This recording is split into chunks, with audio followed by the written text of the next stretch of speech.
Вопрос Дауда Калоева связан с оказанием поддержки его бизнесу. Мужчина хочет начать свое дело и просит предоставить ему в аренду участок земли для ведения садово-огородного хозяйства. Как-то открыть, зарегистрироваться в качестве предпринимателя.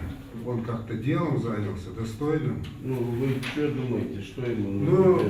вы, вот, я знаю, он тяготеет к земле, огород, сад, себе вала, школе, какой-то участок земли. Дауд Калоев еще и ремесленник, создает различные орудия труда. Ему обещали помочь в решении его основной проблемы, а также познакомить с ассоциацией ремесленников. На прием обратился и Мусаман Киев, капитан запаса, заслуженный учитель Ингушетии. Мужчина построил магазин у дома и пристроил дополнительную площадку. Говорит, что никак не получается оформить пристройку. Просит оказать в этом содействие. Ну, за это я налоги плачу, все исправно, у меня все хорошо. Так, я обратился, что отдел строительства.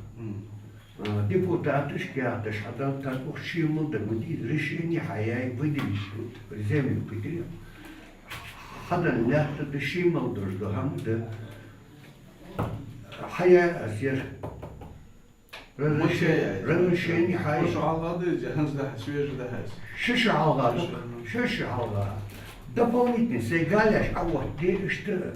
А шималё, ну ладно, я исправно все. Сенатор Билан Хамчиев обещал сделать все возможное, чтобы решить проблему. Также на приеме прозвучали обращения семей участников СВО, которые не смогли лично присутствовать сегодня. Их вопросы рассмотрели вне зависимости от темы, так как такие семьи в регионе стоят в приоритете. К сенатору обратилась мама участника спецоперации. Сын числился без вести пропавшим.